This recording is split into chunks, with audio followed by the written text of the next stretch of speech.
दोस्तों, महज 5 मिनट की यह कहानी आपको इंस्पायर करने की पूरी क्षमता रखती है। अगर आप पेरेंट्स हैं तो इस कहानी को अपने बच्चों को जरूर सुनाएं। अगर आप स्टूडेंट्स हैं तो महज 5 मिनट आप वो सारे काम बंद कर दीजिए और इस कहानी को सुनिए। आप लाइफ में जो कुछ भी बनना चाहते हैं या करना चाहते हैं, निश्चित तौर पे उसे करने में यह कहानी आपको इंस्पायर करेगी। अगर आप सफल होना चाहते हैं तो संसाधन की कमी किसी भी तरह से आपको रोक नहीं सकती। इस कहानी को, इस वाक्य को चरितार्थ कर दिया, हकीकत में बदल दिया आज के हमारे नायक DRDO साइंटिस्ट प्रताप ने। आइए इनकी कहानी जानते हैं। इनका जन्म कर्नाटक के एक छोटे से गांव में हुआ। पिता किसान थे जिनकी इनकम महज 2000 रुपये थी।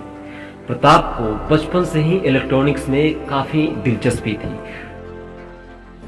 जब वे 10+2 में पढ़ रहे थे, उनका परिचय कुछ वेबसाइट से हुआ, जैसे aviation, space, Rolls Royce car, Boeing 777 etc।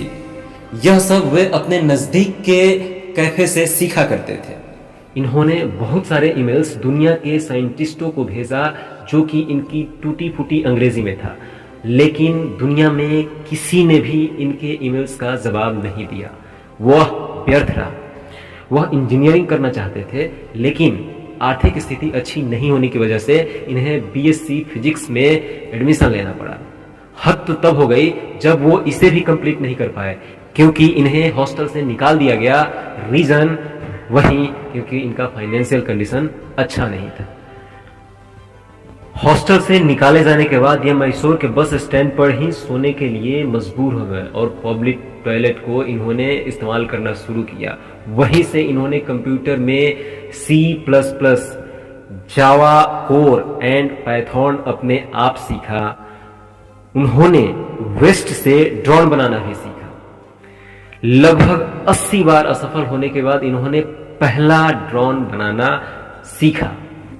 जब IIT दिल्ली में कंपटीशन हो रहा था तो इन्होंने अनरिजर्व्ड कंपार्टमेंट में हिस्सा लिया और वहां पे द्वितीय यानी सेकंड प्राइज जीता। उन्हें वहां बताया गया कि जापान के एक कंपटीशन में आप भाग ले सकते हैं। जापान के कंपटीशन में भाग लेने के लिए इन्हें अपनी थीसिस को अप्रूव कराना बेहद जरूरी था। सो इन्होंने एक चेन्नई के ही प्रोफेसर से अपने थीसिस को अप्रूव कराने का सोचा। वहां जाने के बाद इसे अप्रूव कराने में उन्हें काफी दिक्कत का सामना करना पड़ा। पहले तो वे तैयार नहीं थे। जब वे तैयार हुए तो ये कमेंट कर दिया कि तुम इसके लिए क्वालिफाइड नहीं हो। अब प्रताप को 60,000 रुपए की जरूरत थी जिससे कि वह जापान जा सकते थे।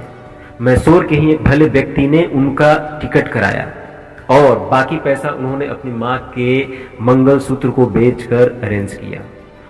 जब वे जापान पहुंचे तो इनके पास बहुत सारे पैसे बचे नहीं थे। सो इन्होंने बुलेट ट्रेन लेना ठीक नहीं समझा, क्योंकि वो ज्यादा एक्सपेंसिव होता है। इसलिए इन्होंने वहां पे नॉर्मल ट्रेन ही लिया। दिक्कत ये हुआ कि इनके पास कुछ लगेज था। उस नॉर्मल ट्रेन के चलते इन्हें 16 बार चेंज करना पड़ा। लास्ट स्टेशन जब इन्होंने छोड़ा तो वहां से स्टेडियम की जो दूरी थी वो 8 किलोमीटर थी, जिसे इन्होंने पैदल ही चलकर पूरा किया। स्टेडियम में जब पहुंचे तो वहां पे 127 कंट्री के लोग हिस्सा ले रहे थे। फिर भी इन्होंने अपना प्रदर्शन किया। जब रिजल्ट की बारी आई तो रिजल्ट ग्रेड के हिसाब से अनाउंस हो रहे थे। ज्यों ज्यों रिजल्ट टॉप 10 के करीब आ रहा था, त्यों त्यों प्रताप सोच रहे थे कि अब हमारा सिलेक्शन नहीं होगा।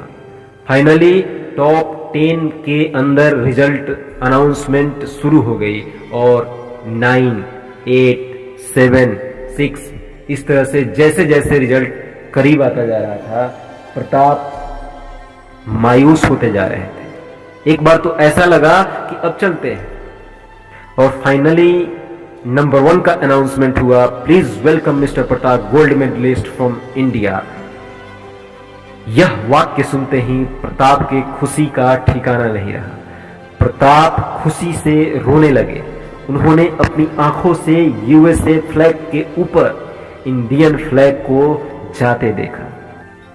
उन्हें $10,000 का इनाम दिया गया था, लगभग इंडियन रुपीज में 7 लाख रुपए।